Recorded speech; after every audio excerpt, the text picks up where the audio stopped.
প্রযুক্তি বনাম ক্রিকেট কিংবা ভারত বনাম বাংলাদেশি আম্পায়ার শরীফুদ্দৌলা ইবনে বিন সৈকত।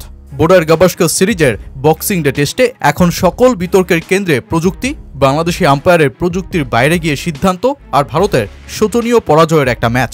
যশস্বী জয়সওয়ালের আউট নিয়ে এখন দুই ভাগে বিভক্ত ক্রিকেট সমর্থক এমনকি বিশ্লেষকরা।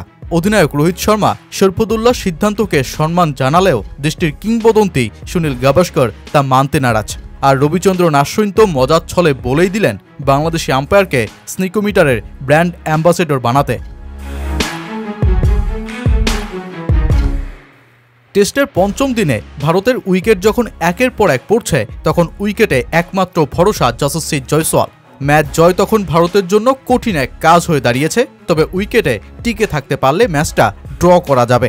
দিনের খেলায় তখনও 21 ওভার 2 বল বাকি। ঠিক সে সময় পেট কামিন্সের বলে হুক করতে গিয়ে তিনি ক্যাচ দিয়ে দেন অ্যালেক্স ক্যারির হাতে, কিন্তু ফিল্ড আম্পায়ার কামিন্সদের আবেদনের বিপরীতে সেটাকে নট আউট দেন।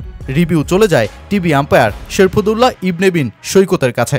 রিপ্লেতে স্নিকোমিটারে ব্যাটে বলের কোনো সংযোগের কার্ভ দেখতে পাননি সৈকত, তবে বলের স্বাভাবিক গতিপথ পরিবর্তন হয়ে যাওয়ায় প্রাযুক্তিক সিদ্ধান্তের বাইরে গিয়ে তিনি সেটাকে আউট বলেই সিদ্ধান্ত জানান। আর যেই সিদ্ধান্তে 84 রানে ফিরতে হয় যশস্বী জয়সওয়ালকে। আর এমন একটা গুরুত্বপূর্ণ মুহূর্তে সৈকতের এমন সিদ্ধান্তের পক্ষে বিপক্ষে এরপরেই শুরু হয় বিতর্ক, কেননা জয়সওয়াল ফেরার 9 ওভারের মধ্যেই ভারত হেরে যায় যে ম্যাচটা। রবিচন্দ্রন আশ্বিন এরপর সৈকতের ছবি যুক্ত করে এক টুইট করেন, যেখানে লেখেন স্নিকোমিটার এখন ট্রেন্ডিংয়ে, এই উন্মাদনা কাজে লাগাতে তাদের উচিত এই ব্যক্তিটিকে ব্র্যান্ড অ্যাম্বাসেডর হিসেবে সাইন করানো। নিচে অবশ্য তিনি লেখেন, মজার ছলে বলছি। এই এক সিদ্ধান্ত নিয়ে এরপর ওঠে আলোচনার ঝড়। কেউ বলছেন সিদ্ধান্তটা যৌক্তিক, কেউ বা বলছেন অযৌক্তিক। অবশ্য ভারতীয় অধিনায়ক রোহিত শর্মা শরীফুদ্দৌলার সিদ্ধান্তকেই সম্মান জানালেন। আমি জানি না এ নিয়ে কি বলবো, কারণ প্রযুক্তিতে কিছু দেখা যায়নি, কিন্তু খালি চোখে দেখে মনে হয়েছে সে কিছু একটাতে লাগিয়েছে। আম্পায়াররা প্রযুক্তি কিভাবে ব্যবহার করতে চান তা আমি জানি না, তবে ন্যায়পরায়ণতার খাতিরে বলছি, আমার মনে হয় সে বলটা ছুঁয়েছে।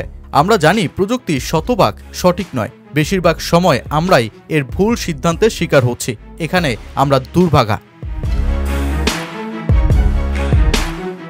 তবে প্রযুক্তির বাইরে গিয়ে সৈকতের এমন সিদ্ধান্ত জানানোকে পছন্দ করেননি ভারতের কিংবদন্তি সুনীল গাভাস্কর। তিনি সাফ জানিয়ে দিলেন, প্রযুক্তিকেই প্রাধান্য দেওয়া উচিত। আমরা অনেকবার দেখেছি বল সিমে পড়ে ব্যাটে না লেগে খুব কাছ দিয়ে গিয়ে দেরিতে সুইং করে। দূর থেকে মনে হয় বল ব্যাটের কানায় লেগেছে, দেখার ভুলের কারণে মনে হয় বল ব্যাটে লেগেছে। এখানেও দেখবার ভুল হয়েছে। প্রযুক্তি যদি বলে আউট নয়, তাহলে আউট দেওয়ার সুযোগ নেই। সব মিলিয়ে 5 দিনের হাড্ডাহাড্ডি লড়াইয়ে ভারত বক্সিং ডে টেস্টের পরাজিত দল। ব্যাটিং ব্যর্থতাকে সঙ্গী করেই মেলবোর্নে ইতি টানতে হলো রোহিত শর্মাদের। উল্টোদিকে যেই হাড্ডাহাড্ডি ম্যাচে জিতে অস্ট্রেলিয়া আনন্দ আর উদযাপনের মহাসমুদ্রে। আর হবে নাইবা কেন, 2018 ও 2020 সালে পরপর ভারত যে ওজি ডেরায় ঢুকে ওদের হারিয়েছিল বক্সিং ডে টেস্টে। তাই এবার সেই পুরনো ক্ষত পোষাতে ভুলল না অধিনায়ক পেট কামিন্সের দল।